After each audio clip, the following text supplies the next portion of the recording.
नमस्कार, न्यूज़ के खास कार्यक्रम में आपका स्वागत है। मैं हूं आपके साथ देवेंद्र कुशवाहा। आज हम बात करेंगे लोकसभा चुनाव को लेकर। जैसे जैसे लोकसभा चुनाव नजदीक आ रहे हैं, वैसे वैसे दिग्गजों के दौरे भी तेज हो गए हैं। बीजेपी कांग्रेस जीत के लिए एड़ी चोटी का जोर लगा रही है। जैसा कि आप जानते हैं कि प्रदेश में पहले चरण में 6 लोकसभा सीट सीधी, शहडोल, जबलपुर, बालाघाट, मंडला और छिंदवाड़ा सीट पर चुनाव है। यहाँ पर 19 अप्रैल को मतदान होगा और 4 जून को रिजल्ट आएगा। आपको बता दें कि मध्य प्रदेश में प्रधानमंत्री मोदी 7 अप्रैल और 9 अप्रैल को जनता को संबोधित करने वाले हैं। तो वहीं कांग्रेस नेता राहुल गांधी 8 अप्रैल को मध्य प्रदेश में सभा करने वाले हैं। एक रिपोर्ट। एमपी में दिग्गजों का दौरा, पीएम मोदी का एमपी में चुनावी शंखनाद। 7 और 9 अप्रैल को करेंगे जनसभा। 7 अप्रैल को जबलपुर में करेंगे रैली। 9 अप्रैल को बालाघाट में करेंगे रैली। राहुल गांधी 8 अप्रैल को करेंगे रैली। मंडला, शहडोल में हुंकार भरेंगे राहुल गांधी। दिग्गजों के दौरे पर बीजेपी प्रवक्ता सत्येंद्र चौधरी का क्या कुछ कहना है, आइए सुनिए। यशस्वी प्रधानमंत्री, जिनको कहेंगे न भूत न भविष्य के प्रधानमंत्री हैं, जिन्होंने भारत में कीर्तिमान रचे हैं, वैश्विक नेता का एक सम्मान उन्होंने अर्जित किया है और वह मध्य प्रदेश की पावन धरा पर आ रहे हैं। महर्षि जावाली की ऋषि पावन भूमि संस्कारधानी जबलपुर में वो आ रहे हैं। हम भारतीय जनता पार्टी की ओर से उनका पलक पांवड़े बिछा करके समस्त कार्यकर्ता हार्दिक स्वागत करते हैं, अभिनंदन करते हैं और निसंदेह जिस पर जब वो आएंगे तो भारतीय जनता पार्टी के एक एक कार्यकर्ता को विजय का मंत्र प्राप्त होगा। और हम जो उन्होंने संकल्प दिया है और वो जो उन्होंने कहा है, एक एक कार्यकर्ता बूथ लेवल पर जाएगा। 42 लाख से ज्यादा कार्यकर्ताओं का जो कैलाश पर्वत है हमारे लगभग 64,500 से अधिक बूथ के ऊपर, और हर बूथ में जाकर के उनका जो मंत्र है, विजय का मंत्र, अहिमिंद्रो न पराजयेंगे न दैन्यम न पलायनम, और जाकर के वहां पर मोदी जी की सरकार की योजनाओं के बारे में बताएंगे। मोदी जी का प्रणाम जनता को बोलेंगे और उन्होंने कहा, मोदी जी ने बोला है जो पाए लागू बोलेंगे। और जिस प्रकार से धारा 370 को हटाने का एक जो संकल्प था वो हमारा स्वतंत्रता के पश्चात चला ही आ रहा था और जो घोषणा पत्र में सदैव शामिल रहा, उसको हमने जब हटाया तो धारा 370 का कारण से हर बूथ पर हम 370 वोट और अधिक बढ़ाएंगे। तो निसंदेह जो उनके आने से हम सबको जो विजयश्री के मंत्र प्राप्त होंगे, एक एक कार्यकर्ता ऊर्जित होगा। इस बार निसंदेह 29 की 29 लोकसभा सीट पर हमारे कमल रूपी प्रत्याशियों की विजयश्री प्राप्त होगी। कांग्रेस में दिग्गजों के दौरे को लेकर कांग्रेस प्रवक्ता संगीता शर्मा का कहना है कि बीजेपी जनता के सामने सिर्फ झूठ परोसती है, इसलिए कांग्रेस की रीति और नीति में अंतर है। सुनिए संगीता शर्मा कांग्रेस प्रवक्ता ने क्या कुछ कहा। बिल्कुल, हमारे जितने भी स्टार प्रचारक हैं उनके चुनावी रैलियां निश्चित हो गई है और राहुल गांधी जी भी आएंगे, प्रियंका गांधी जी भी आएंगी और जितने भी हमारे इंडिया गठबंधन के नेता हैं वो भी चुनाव प्रचार करेंगे और बड़े जोर शोर से चुनाव प्रचार होगा। हम लोकसभा चुनाव को बहुत ही गंभीरता के साथ लड़ रहे हैं। भारतीय जनता पार्टी जरूर चुनाव प्रचार करती है तो जनता के बीच जाकर झूठ परोसती है। कांग्रेस पार्टी जब भी बोलती है सच बोलती है और जो बोलती है उसे करके दिखाती है। बस यही हमारी रीति और नीति में अंतर है। तो दिग्गजों के दौरे अब शुरू हो रहे हैं। दोनों पार्टियां एड़ी चोटी का जोर लगाकर चुनाव को जीतने की कोशिश कर रही हैं और दिग्गजों के दौरे इसी उद्देश्य को पूर्ति के लिए तेज हो रहे हैं। तो आपको बता दें कि 4 सीटें ऐसी हैं जहां पर प्रधानमंत्री नरेंद्र मोदी और राहुल गांधी आने वाले हैं। तो आइए उन चारों सीटों के जो 2019 के चुनाव में क्या स्थिति थी उसको हम दिखाते हैं। तो बालाघाट पहली सीट, इसके 2019 में क्या स्थिति थी हम आपको बता रहे हैं ग्राफिक्स के माध्यम से, पाई चार्ट के माध्यम से। तो ये पाई चार्ट है 2019 बालाघाट का, पार्टियों को मिलने वाले मत प्रतिशत। यहां पर आपको बता दें कि बीजेपी को बालाघाट में आपको बता दें कि 50.74% वोट मिले थे।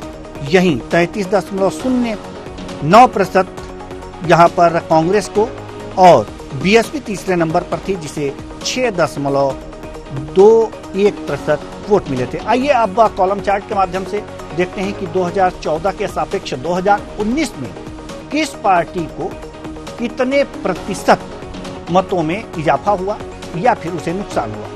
ये आपको हम बता रहे हैं, ये कॉलम चार्ट आप देख सकते हैं कि यहाँ पर बीजेपी को 2019 में बालाघाट में 7.57% की वृद्धि यहाँ पर दिखा रही है, सबसे ऊंचा कॉलम। उसके बाद कांग्रेस के वोट प्रतिशत में कमी आई है यहाँ 2014 के सापेक्ष 1.45% ये माइनस में गई है 2014 के सापेक्ष 19 में। और वहीं बीएसपी के वोट बैंक में भी बढ़ोतरी देखी गई है 2.06% की। अब हम जबलपुर की ओर रुख करेंगे और उसका भी 2019 में क्या स्थिति थी ये भी जान लेते हैं। ये पाई चार्ट के माध्यम से, ये पाई चार्ट आपको दिख रहा है। आपको जबलपुर की अगर जो बात करें तो यहाँ पर बीजेपी को 65.41% यहाँ पर वोट मिले थे और 29.42% कांग्रेस को, और बीएसपी यहाँ पर तीसरे स्थान पर रही। तो आप देख सकते हैं यहाँ पर राकेश सिंह बीजेपी से, विवेक तनखा कांग्रेस से और रामराज राम बीएसपी से चुनाव लड़ रहे थे। अब इनको 2014 के सापेक्ष 2019 में कितने प्रतिशत मतों का नुकसान या फायदा हुआ था ये भी देख लेते हैं कॉलम चार्ट के माध्यम से। ये कॉलम चार्ट है।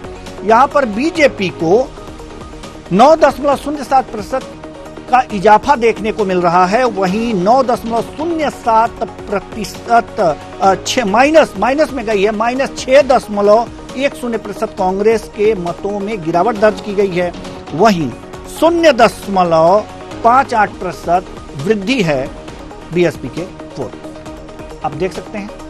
अब मंडला की तरफ रुख करेंगे, मंडला लोकसभा सीट, जहां पर 2019 की क्या स्थिति थी ये देख लेते हैं। अगर बीजेपी की बात करें तो 48.59% इनको वोट मिले थे और वहीं कांग्रेस को 42.15% और राम गुलाम उइके यानी कि जीजीपी यानी कि को 3.22% यहाँ पर वोट मिले थे। अब कॉलम चार्ट के माध्यम से किन पार्टी को कितने प्रतिशत के मतों का इजाफा हुआ है ये भी देख लेते हैं। तो आप देख सकते हैं बीजेपी के मतों में 0.53% का इजाफा, कांग्रेस के मत प्रतिशत में 3.15% का इजाफा और जीजीपी के मतों में 1.42% की गिरावट दर्ज की गई है। यानी कि यहाँ पर कांग्रेस को सबसे ज्यादा यहाँ पर मत मिले हैं 2014 के सापेक्ष, इसके मतों में वृद्धि हुई है। अब रुख करेंगे शहडोल की। शहडोल ये चौथी सीट शहडोल, इसकी तरफ रुख करेंगे हम। 60.43% बीजेपी को यहाँ पर मत मिले हैं और कांग्रेस को 27.84%। आप देख सकते हैं प्रमिला सिंह यहाँ पर कांग्रेस से और बीजेपी से हिमांद्री सिंह चुनाव मैदान में। और इस बार भी आपको बता दें कि यही दोनों प्रत्याशी चुनाव मैदान में। अब हम रुख करेंगे कॉलम चार्ट की ओर, जिसमें 2014 के सापेक्ष 2019 में कितने प्रतिशत मतों की वृद्धि या नुकसान हुआ। बीजेपी को 6% मतों की वृद्धि हुई थी 2014 के सापेक्ष, यही कांग्रेस को 10.59% का घाटा हुआ था इस सीट पर मतों में 2014 के सापेक्ष। अब हम रुख करेंगे अपनी डिबेट की तरफ, और डिबेट की तरफ रुख करेंगे। हमारे जो भी मेहमान हैं हमारे साथ, पहले उनसे आपका परिचय करा दें। हमारे साथ स्टूडियो में संजय यादव जी, राजनीतिक विश्लेषक हमारे साथ बैठे हुए हैं। बहुत बहुत स्वागत है आपका हमारे इस कार्यक्रम में। स्पर्श चौधरी कांग्रेस प्रवक्ता, आपका भी बहुत बहुत स्वागत है हमारे इस कार्यक्रम में। प्रियंका दुबे जी, आपका भी बहुत बहुत स्वागत है, बीजेपी की प्रवक्ता हैं आप। चर्चा की शुरुआत करेंगे 7 और 9 तारीख को।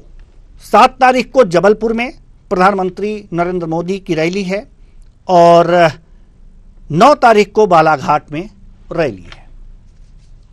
सवालों की शुरुआत, चूंकि प्रधानमंत्री नरेंद्र मोदी की बात हो रही है और मध्य प्रदेश आ रहे हैं, तो सवालों की शुरुआत प्रियंका दुबे जी से। प्रियंका दुबे जी, सवाल आपसे यही है कि प्रधानमंत्री आ रहे हैं चुनाव का प्रबंधन आप लोगों का बहुत अच्छा होता है, प्रचार तंत्र बहुत अच्छा होता है और 29 की 29 सीटें जीतने का लक्ष्य है। प्रधानमंत्री जी आ रहे हैं, बालाघाट आ रहे हैं, जबलपुर आ रहे हैं। क्या लगता है कि इस उद्देश्य में कितनी और ज्यादा गर्माहट आ जाएगी? इसकी पूर्ति करने के पीछे कार्यकर्ता और पागल हो जाएंगे प्रधानमंत्री आने के बाद। धन्यवाद देवेंद्र भाई सर। कहा कि हमारा चुनावी प्रबंधन, मैं आपके आभारी हूँ पार्टी की तरफ से। हमारा यहाँ का चुनाव मोदी जी और मोदी जी स्लोगन के साथ देर तो लगता है और हमारे साल तक लगता जनता उपस्थित अपनी सक्रियता है।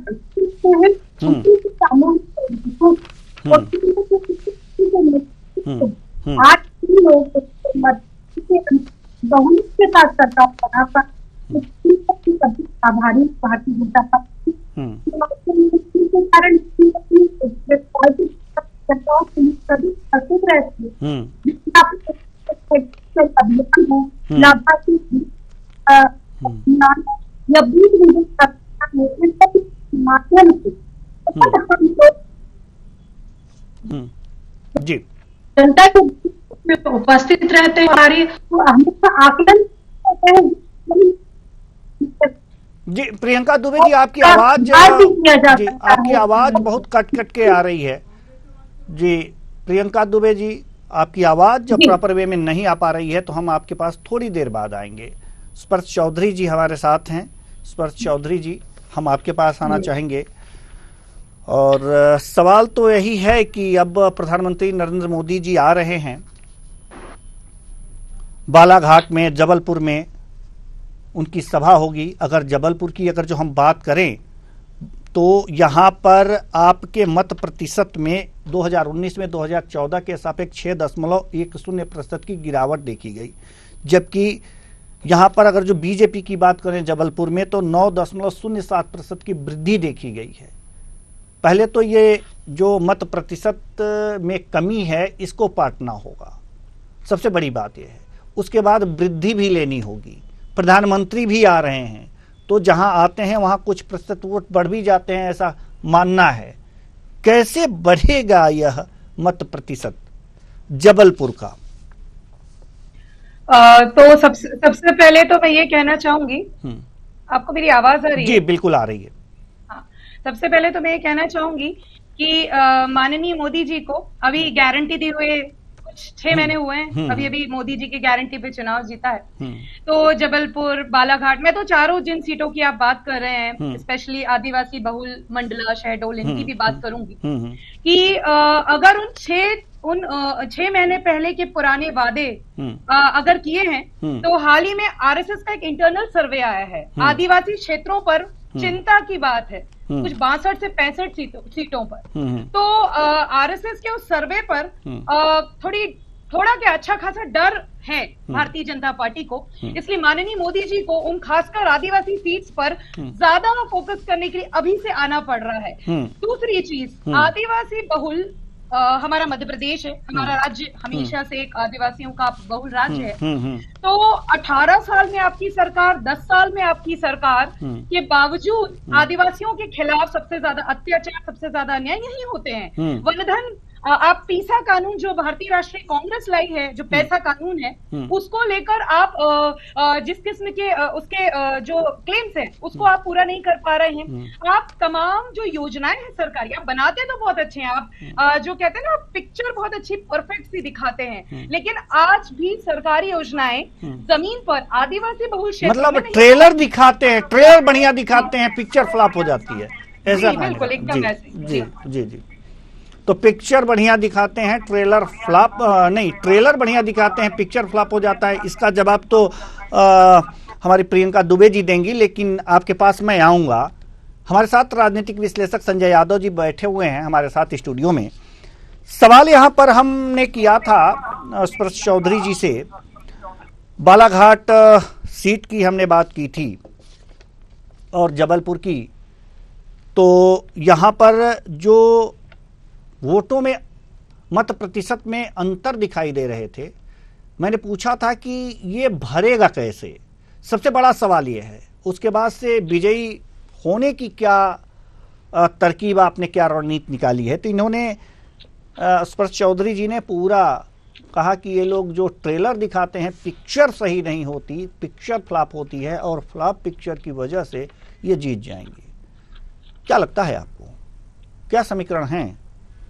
कुशवाहा जी, बालाघाट का समीकरण तो ये है कि देखिए अभी जो चुनाव हो रहा है, इस चुनाव में 3 खिलाड़ी हैं उसमें। देखिए पार्टी के रूप में देखा तो भाजपा कांग्रेस की बड़ी पार्टी है, परंतु जो इसमें तीसरा धुरंधर खिलाड़ी है वो कंकर मुंजारे है, जो कि उसका एक लोधी बाहुल्य क्षेत्र है। लोधी वोटर, काफी वोटर है वहाँ पे, और पहले सांसद भी रह चुके हैं, विधायक रह चुके हैं, उनके पत्नी भी वहाँ से नगर पालिका रही हैं, तो उनका एक जनाधार है, और लोधी एक बड़ा वोटर भी है। तो और वो लड़ रहे चुनाव बसपा से, तो बसपा का भी कहीं ना कहीं SC का वोटर है वहाँ पे।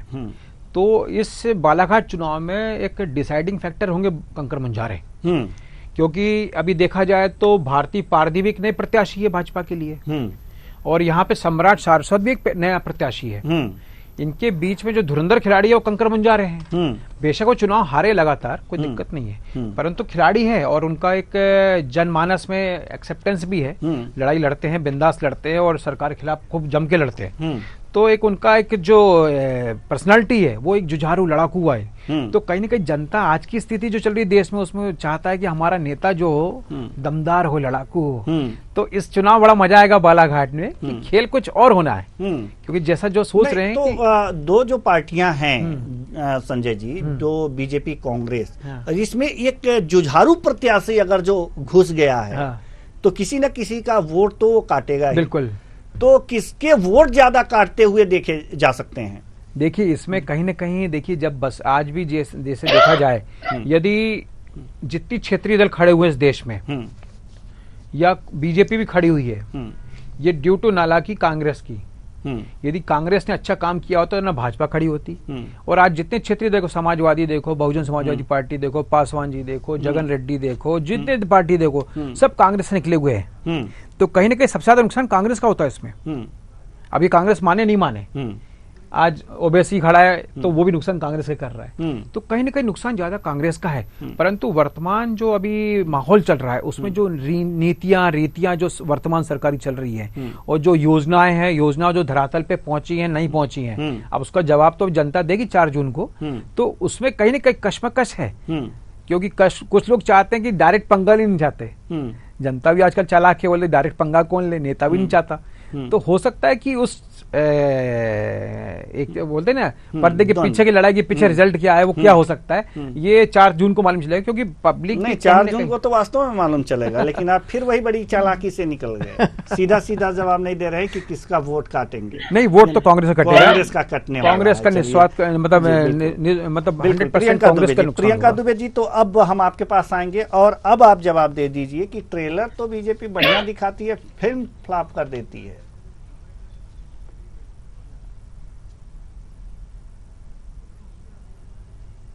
जी प्रियंका। थोड़ी कमी रहती है, बिना पढ़े चले आते हैं।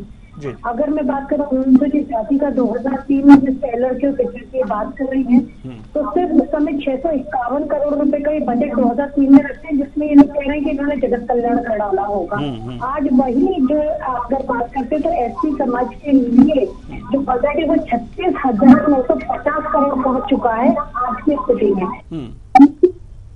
हम बात करते हैं आंकड़ों की, बजट की बात अगर की जाती है जो आज यूटिलाइज हो रहा है, तो इनके समय तक 346 करोड़ मात्र बजट हुआ करता था उस समाज के लिए, और आज वही 26,000 करोड़ पहुंच चुका है। मध्य प्रदेश की बात कर रही हूँ मैं, जो बीमारू राज्य इनके समय पर हुआ करता था और जो सुचारू राज्य हो चुका है। जिसमें अगर हम बात करें, दूसरों की बातें करते हैं, जब रानी कमलापति स्टेशन की बात आएगी तो अपमानित करने वाले सबसे पहले इन्हीं के नेता थे, कि उन्हें जानता कौन है।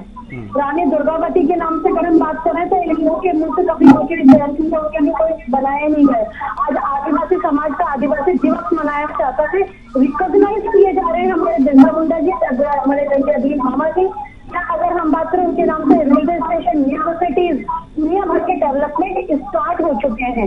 इसकी बात करें, अगर फिर भी बात करते हैं तो बेघर सहारिया भारिया परिवारों के लिए, जिनके लिए लोग कहते हैं कि कुछ नहीं पता, आहार अनुदान योजना से लेकर उनके स्वास्थ्य की, उनकी शिक्षा की और उनकी स्वच्छता की, और अगर हम बात करें गरीब कल्याण की जितनी योजना भारतीय जनता पार्टी के ग्राउंड पे उतारू है, आज तक कभी उतनी नहीं उतारी गई। फिर भी अगर शायद इनके आंकड़े अगर दुरुस्त करना चाहे तो ये लोग हमेशा जो है बार बार कहते हैं कि हमने बहुत कुछ किया।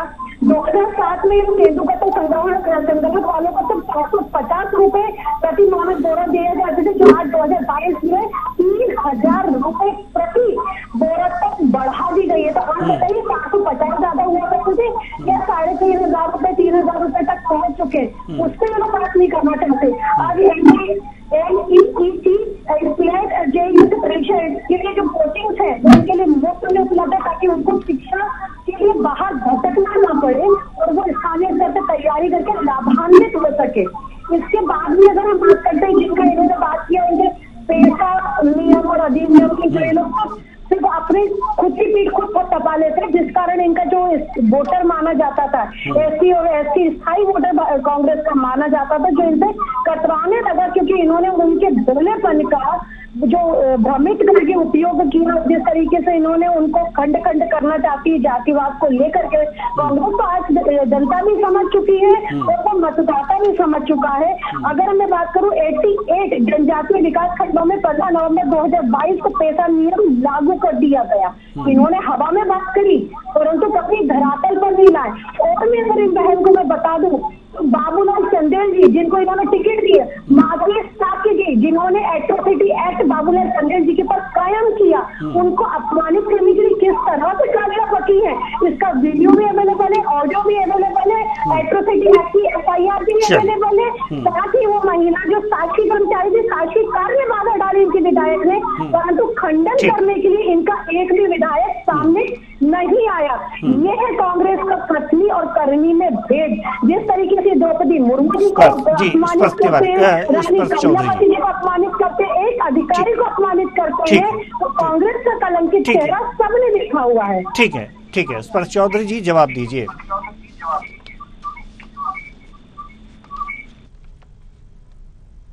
रही थी तो जितना मुझे समझ में आया है, मैं कहूंगी कि कथनी और करनी में सबसे बढ़िया फर्क मध्य प्रदेश हो, देश भर हो, जैसा मैं भी कह भी रही थी, सब जगह बाकायदा हर क्षेत्र में दिखता है। आदिवासियों की जहां बात कर रहे हैं, एक जनजाति उप योजना होती है, ट्राइबल सब प्लान, जिसे भारतीय जनता पार्टी ने बंद कर दिया था, कांग्रेस लेके आई थी।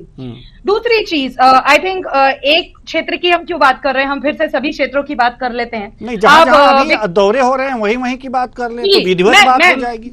मैं आदिवासी बहुल क्षेत्रों की बात कर रही हूँ, जहां जहां प्रधानमंत्री जी आ रहे हैं। तो हम बात कर लेते हैं, जैसे मंडला, तमाम जो 3-4 हमारे आदिवासी क्षेत्रों में आ रहे हैं मोदी जी, इन क्षेत्रों में आज भी कुपोषण का ग्राफ, जो स्टेम सेल अनीमिया है, एक चीज हम क्लियर कर दें आपको, एक चीज क्लियर कर दें हम आपको कि जबलपुर और बालाघाट में प्रधानमंत्री नरेंद्र मोदी आ रहे हैं 7 और 9 अप्रैल को, और 8 अप्रैल को मंडला और शहडोल में राहुल गांधी आ रहे हैं। जी, ठीक है। देखिए मोदी जी यहाँ 2 जगह आ रहे हैं, तो ऐसा तो है नहीं कि मोदी जी सिर्फ इन्हीं 2 जगह आई। सभी लीडर्स चुनाव के समय तमाम जगह रैलियां करते। तो मैं ओवरऑल बात यहाँ करना चाहूंगी कि जब आप विकास की बात करते हैं, विकसित भारत की बात करते हैं, तो आखिरी तबके का आदमी कहाँ रह जाता है, आदिवासी कहाँ रह जाते हैं, दलित कहाँ रह जाते हैं, या ओवरऑल जो विकास है वो कितने लोगों तक सीमित है और कितनों तक पहुंच रहा है। सिर्फ बड़े बड़े चकमक चीजें क्या आखिरी आदमी तक पहुंच रही हैं? आप जिन प्रोजेक्ट्स का जिक्र, प्रियंका जी की बातें मुझे बहुत ज्यादा समझ नहीं आ पाई, लेकिन जिन प्रोजेक्ट्स का आप जिक्र कर रही हैं, वो पैसा किसकी जेब में जा रहा है, आखिरी आदमी तक जा रहा है कि नहीं? आप उन योजनाओं की बात करी, मैं मानती हूँ आपकी सरकार है, आपके पास पूरा सिस्टम है, आप योजनाएं लाते हैं, करोड़ों का लाते हैं, बट उन योजनाओं को आप पहुंचा रहे हैं कि उस आखिरी आदमी तक जिसके लिए वो योजनाएं लाएगी, वो नहीं हो रहा है। तभी आदिवासी बहुल क्षेत्रों में, मैंने भी वहां काम किया है उन क्षेत्रों में, इसलिए मैं बता रही हूँ, मेरे कलीग्स भी रहे, कि उन आदिवासी बहुल क्षेत्रों में स्थिति अभी भी वैसी है। और आदिवासी क्यों, हम जबलपुर के आसपास के एरिया से, हम किसी भी बड़े शहर के आसपास के जो एरियाज की जब बात करते चौधरी हैं, जी, तो विकास पहुंच नहीं पाता। आपके कहने का तात्पर्य यही है, अगर जो एक लाइन में कहें तो बीजेपी योजनाएं लाती है चमक दमक के साथ, लेकिन अंतिम व्यक्ति तक नहीं पहुंच पाता, ये कहने का तात्पर्य है। तो राजनीतिक विश्लेषक महोदय हमारे साथ स्टूडियो में ही बैठे हैं, इनसे बेहतर समीक्षा इसकी कौन कर सकता है?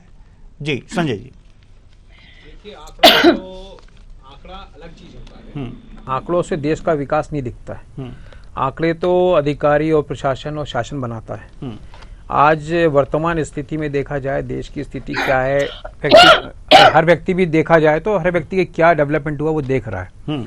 और आंकड़ों में तो हम इस समय बहुत बेहतर है, दुनिया में बहुत अच्छा नाम हो रहा है देश का, विश्व गुरु विश्वशक्ति भी हम लोग। पर वर्तमान में देश में स्थिति ये है कि सभी लोग महसूस कर रहे हैं कहीं ना कहीं कि जिस हिसाब से लोगों ने चाहा था, चुना था सरकार को, उस मुकाम पे कहीं ना कहीं वो नहीं पा रहे हैं अपने आप को। क्योंकि क्या है कि चीजें तो हो रही हैं कम से कम, परंतु कहीं ना कहीं वो चीज डबल लाइन पे जा रही है। उसका सीधा सीधा जो वर्तमान सरकार का, मुझे जहां तक लगता है, कहीं ना कहीं उसका लाभ कुछ चंद बड़े लोग, खास लोग, रुआबदार लोग, पूंजीपति लोग उसका उठा रहे हैं। परंतु कहीं ना कहीं आम आदमी आज भी दुख दर्द में ही जी रहा है। वैसी स्थिति है, बहुत ज़्यादा अच्छी नहीं है। क्योंकि इस बीच देखा जाए 18 साल में तो कोई बहुत बड़े पब्लिक सेक्टर के यूनिट तो लगे नहीं, और जो थे वो बिक भी गए। तो उसके बावजूद हमें समझ नहीं आता कि इस देश का जीडीपी बढ़ कैसे रहा है। क्या जीएसटी से बढ़ रहा है या टैक्स से ही देश चल रहा है हमारा? क्योंकि लगातार टैक्स पे टैक्स, अभी नया स्लैब आया 3 से 5 लाख के ऊपर भी 5% और 10% टैक्स, और जो 5 करोड़ के ऊपर या 10 करोड़ के ऊपर टैक्स था वो 35 से 30% कर दिया। तो आखिर टैक्स गरीबों पे ही क्यों लग रहा है? जो 5-10 लाख रुपए कमा रहा है उस पर टैक्स लगा रहे हो। अरे हम तो कह रहे हैं जो 500 करोड़ 200 करोड़ रुपए कमा रहे हो उस पर लगाओ ना 50% टैक्स। भाई गरीबों पे ही क्यों अत्याचार? भाई उसी को टंकी जो थी 70 रुपए की थी, आज 150 रुपए की टंकी आदमी, मतलब पेट्रोल हो गया, गैस की टंकी 1000 रुपए। मतलब कहीं ना कहीं दर्द में है, आदमी बोल नहीं पा रहा। उसका मतलब ये नहीं कि आपको हमने अपना पितृ पुरुष माना है और हमने आपको चुना है, कहीं ना कहीं आप, हमें संभावना थी शायद आप लोग हमारा उद्धार करोगे। मतलब जनता कि जनता का था कि हमारी एक स्वदेशी भावना जुड़ी पार्टी थी, स्वदेशी सब लोग थे, तो पार्टी और विचार तो बहुत अच्छे थे। परंतु पता नहीं क्या हो गया, सरकार कहाँ भटक गई, नहीं क्या हो गया, कैसे भटक गई, पता नहीं क्या हो गया। प्रियंका दुबे जी बताइए, पता नहीं क्या हो गया। अगर निष्पक्षता से बात की जाए तो आदरणीय भाई साहब ये बताइए कि क्या तो मनमोहन सिंह जी के हाथ में सरकार आई थी जब 35 रुपए समथिंग रेट के ऊपर वो पेट्रोल का था, और जब मनमोहन सिंह जी के हाथ से सरकार ट्रांसफर की गई जब 70 रुपए कुछ पेट्रोल का हुआ करता था, और जब मनमोहन सिंह जी ने सरकार मोदी जी को दी है उस समय 70 रुपए था और आज 106-107 समथिंग आंकड़ा पहुंचा है। तो अगर मैं बात करूं percentage wise, per capita income बढ़ने की मध्य प्रदेश में जो 1,42,000 रुपए का आंकड़ा है, तो अगर आप सरकारी आंकड़े को नहीं मानते तो आप कौन से आंकड़े को मानते हैं ये मैं नहीं जानती। आपका कितना आपका विश्वास है ये तो भगवान ही जाने। परंतु मैं अगर बात करती हूँ तो मनमोहन सिंह जी ने लगभग 100%, 1 मिनट आप बोल रहे थे मैं सुन रही थी, अब मैं आंकड़े दे रही हूँ, आप उस पर भी विश्वास कीजिए। ठीक है, उसके बाद अगर मैं बात करती हूँ तो तकरीबन 35 रुपए से अगर आज बात करते हो 70 रुपए समथिंग अबाउट जो बढ़ गया पेट्रोल का रेट, लगभग 100 गुना, पूरा सीधे डबल हो रहा है प्राइस। ठीक है, और आज मैं बात करूँ 70 रुपए से 106 रुपए 107 रुपए बढ़ा है, तो आज कह रहे हैं कि महंगाई बढ़ गई है।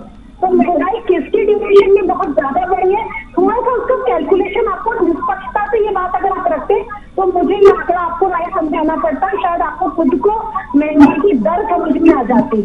उसके बाद अगर हम बात करते हैं जो पर कैपिटा 11,000 रुपए इनकम करती थी, आज मध्य प्रदेश में 1,42,000 रुपए तक पहुंच गई है। इसको अगर हम विकास दर नहीं कहते हैं तो शायद ये हमारा सही तरीके से आकलन नहीं हो पा रहा है।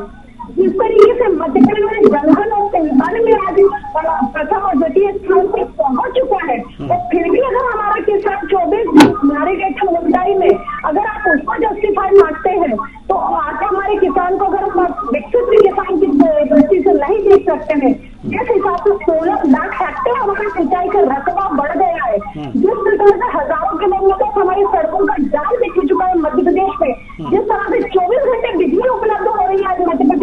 अगर हम बात करते हैं, और इसके अलावा पीने के पानी की योजना के माध्यम से जिस तरीके से पहुंच रही है, ये नहीं कहती कि 100% सबसे हो गया, 100% का दावा मैं नहीं करती, परंतु जिस तरीके से आंकड़े बढ़े हैं, अगर इनसे हम विकास नहीं कर सकते, चाहे वो इंफ्रास्ट्रक्चर की बात करें, चाहे सड़कों की बात करें, चाहे अगर इंडस्ट्रियल ग्रोथ की बात करें जो 24% हो चुकी है, या पर्यटन की ग्रोथ की हम बात करें जिस तरीके से मध्य प्रदेश में डेवलपमेंट हुआ है, अगर इसे हम विकास की दृष्टि से अगर हम नहीं आकलन कर सकते, तो मुझे लगता है कि हम स्वयं डिप्रेशन में है, हमें खुद का चिंतन करना चाहिए। चलिए ठीक है। कांग्रेस प्रवक्ता हमारे साथ थे स्पर्श चौधरी जी। स्पर्श चौधरी जी, समय बहुत कम है, कुछ कहना चाहेंगी आप? जी, पहली चीज, दो तीन चीजें आखिरी में कहना चाहूंगी कि माननीय मोदी जी ही कहते हैं 4 जातियां होती हैं, तो इन्हीं 4 जातियों के जितने आंसू दिए हैं मोदी जी ने हर एक तबके के लिए, किसान, युवा, महिला, गरीब, किसान को आपने 3100 रुपए प्रति क्विंटल धान का वादा किया, वो पूरा नहीं किया। 700, मतलब देश में भी किसानों की स्थिति देख लीजिए, 700 किसानों की हत्या के जिम्मेदार सरकार है। चलिए, पटवारी घोटाला, नर्सिंग घोटाला, 2 करोड़ रोजगार का जुमला, आईआईटी और आईआईएम्स क्या दिन आ गए। मैं आईआईटी बॉम्बे ग्रेजुएट हूँ, आईआईटी बॉम्बे को भी 36% बेरोजगारी झेलनी पड़ रही है। हम युवाओं की बात करें, सड़कों पर है, आत्महत्या कर रहे हैं। हम महिलाओं की बात करें, मैं महिला हूँ, महिलाओं के साथ बलात्कार होते हैं, उनके अपराधियों को फूलमालाएं पहनाई जाती हैं, उन्हें संसद में सम्मान के साथ बिठाया जाता है। गरीब, ब्रिटिश काल के बाद 1922 के बाद सबसे ज्यादा आर्थिक असमानता भारत में इस वक्त है, ये उससे भी बुरी है, रिपोर्ट कहती है, और ये रिपोर्ट निष्पक्ष रिपोर्ट। तो जब आप आंकड़े, रिपोर्ट्स की बात करें, और हाँ, माननीय संजय यादव जी ने अभी कहा था कि हमारा दुनिया में बहुत नाम हो रहा है, तो डंका, जो विश्व गुरु मोदी जी कहते हैं, तो डंका हमारा ऐसे भी बज रहा है कि यूनाइटेड नेशंस को बोलना पड़ रहा है कि ये कैसा चुनाव हो रहा है, विपक्ष के लिए फ्री एंड फेयर इलेक्शंस नहीं है। एक रिपोर्ट क्या, तमाम रिपोर्ट्स आती कहती है डेमोक्रेसी नहीं बची, ऑटोक्रेसी है। जितनी रिपोर्ट्स उठा लीजिए, हंगर इंडेक्स उठा लीजिए, तो विकास के पैरामीटर्स अब अंतर्राष्ट्रीय स्तर पे शर्म ला रहे हैं भारत के लिए, तो चिंता की बात है, मैं ये कहना चाहूंगी। जी, प्रियंका दुबे जी, जल्दी से अपनी बात रखिए क्योंकि इस समय बिल्कुल भी नहीं है। भारतीय जनता पार्टी जितनी अपनी कर्तव्य करने के साथ धरातल पर आगे उतर चुकी है, जनहितैषी योजनाओं के साथ कांग्रेस के खुद के लोग मानते हुए जिस प्रकार से भारतीय जनता पार्टी में विश्वास जताते हुए ज्वाइनिंग कर रहे हैं, आकलन अब हमारे विपक्ष को करना चाहिए कि वो खुद के लोगों को साधने में कहां तक सफल हो पाते हैं और वो क्यों विफल हो रहे हैं। ये है मोदी जी की गारंटी, जिसके ऊपर हमारा तो विश्वास है ही, साथ ही विपक्ष का भी विश्वास हो चुका है, और उनके ही लोग उनका दामन छोड़ते हुए हमारे साथ आगे बढ़ना चाहते हैं। बिल्कुल बिल्कुल, लेकिन अब इस चर्चा को और आगे नहीं बढ़ा सकते। बहुत बहुत धन्यवाद तीनों मेहमानों का, आप आए और अपने अपने विचार साझा किए। तो कुल मिलाकर के देखा जा सकता है कि चुनाव हो रहे हैं लोकसभा के, मध्य प्रदेश में भी इसकी तपिश जोरों पर है, चुनाव प्रचार जोरों से चल रहे हैं और नेताओं के दौरे भी लगातार हो रहे हैं और दिग्गजों की हुंकार भी लगातार हो रही है। ऐसे में सभी सीटों के जीतने के दावे, मध्य प्रदेश की सभी सीटों को जीतने के दावे बीजेपी कर रही है और वहीं कांग्रेस भी सबसे ज्यादा सीटें जीतने के दावे कर रही है। किनके दावे और किनके इरादे नेक हैं, ये जनता तय करेगी। जिनके इरादे नेक होंगे और जिनके दांव में दम होगा, जनता उन्हें जरूर चुनेगी। फिलहाल इस कार्यक्रम में इतना ही, मुझे दीजिए इजाजत, नमस्कार।